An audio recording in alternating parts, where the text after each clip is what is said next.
Hello and welcome back to 5, 4 and 3. The videos where I give you 5 reasons for reading a book and 3 reasons why maybe it's not for you. This week our book will be Off to Be the Wizard and its sequels, collectively known as Magic 2.0 by Scott Mayer. A really funny, really entertaining series, and we're going to get into the pros and cons of it a little later in the video.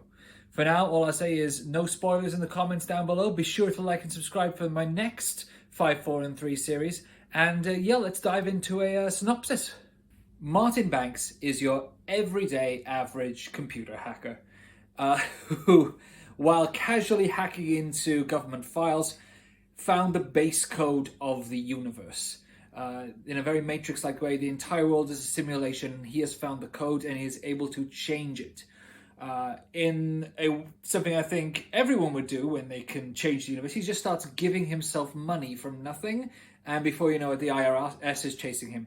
So, deciding he needs to hide somewhere, decides to go back in time using the code and set himself up as a wizard in the court of King Arthur. He gets to the court of King Arthur only to find that every other hacker who ever found the code had the exact same idea as him.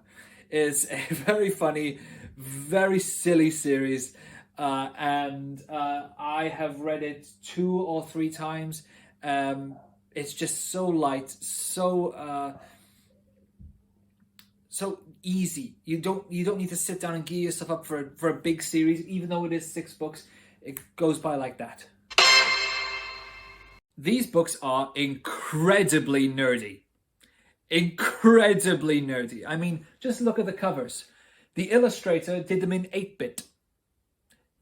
That's how nerdy it is. The illustrator looked at this and went, all right, yeah, this is for nerds. This is for nerds.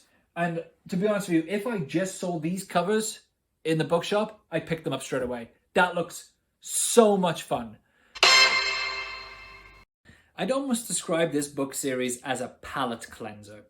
If you've just finished something heavy like Malazan or Stormlight, and you want to read something else that's big and clunky, maybe like Canius or the Demon Cycle or Poppy War, something dark and edgy, and you're thinking, are you feeling a bit fatigued, and you be reading all these huge books? This is a perfect series to get into.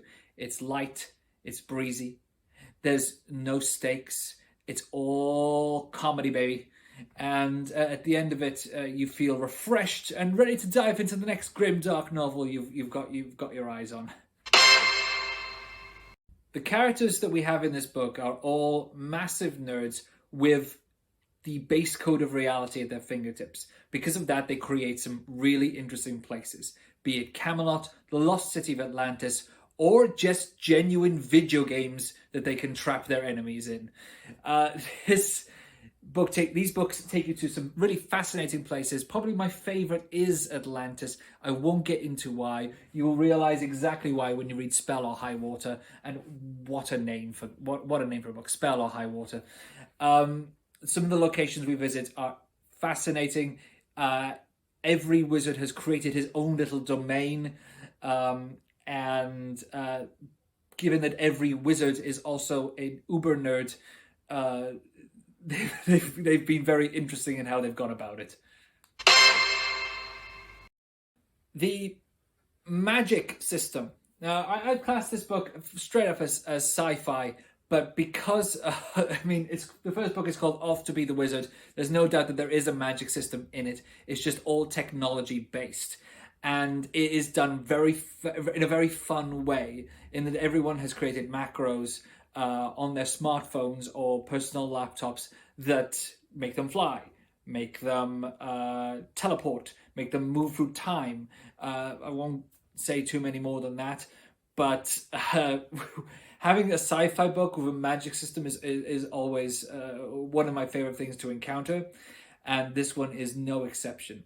And the fact that it's done in such a light, fun, easy to understand way.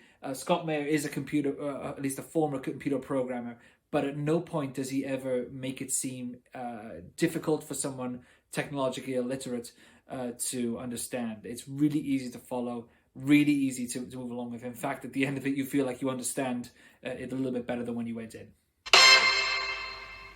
It is funny. This is one of the funniest book series I think I've ever read. It's probably first place will always be Hitchhiker's Guide to the Galaxy, but I think this is just on the rung below that. This has some absolutely laugh out loud, put the book down because you can't breathe comedy moments in it. I won't give any of them away because that's not what I do, and I hate people who do that. But oh, if you're a person looking for a book to make you laugh, this is it. With long series, you often keep the same characters throughout, and this is no exception. We've got 5 books with the same primary characters, but at the 6th book, the most recent book to come out in 2019, I believe, the main characters are relegated to supporting, sometimes guest characters. They're hardly in it at all, and there are now new main characters. The only warning you get for this is the blurb of the book. The characters you've gotten to know and love over the 5 books are all but gone. They crop up here and there, but getting to grips with a whole new set of characters on the 6th book of a series, it can be difficult. I mean, it's a lot to get your head around, that when you're sitting down to read the 6th book of this series, you're really starting to enjoy, some of the main things you love about it are gone. With the primary cast of characters being wizards who have given themselves powers ranging from the ability to fly, to cast fireballs, to immortality and invulnerability and invincibility, there's not a lot of room for stakes. At no point, I think maybe one book in this series, but really at no point do any of the characters feel in danger. Do you feel like this is it for them? They're constantly being put into dangerous situations, but with the audience's, the reader's knowledge that, well, because of the time travel aspect, you know what's going to happen in the future, but also that they are impervious to harm. There's not a lot of room for high stakes. You never wonder to yourself, oh, I wonder if they're going to make it out of this one alive. No, you know they are. They can't die. So that's one downside of the books is there's no stakes. There's no worry to it. Almost every fiction book ever written has a romantic subplot, and this one's no exception. However, the one downside of Magic 2.0 is the romantic subplot does feel shoehorned in, like it was crammed in because the author thought to himself, this is the main character, he needs to be in a relationship. And it's a bit of a jarring point throughout the series. It doesn't feel natural, and there are times when you're reading it thinking, why are these two together? They do not fit. I'm not even sure they like each other.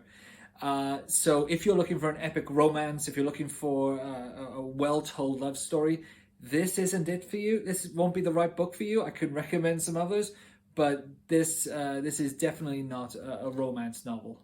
To sum up, Magic 2.0 is a funny, light-hearted series with plenty of rereadability. Thanks for watching. Be sure to like and subscribe, and tune in next Sunday for the next 5, 4, and 3 video.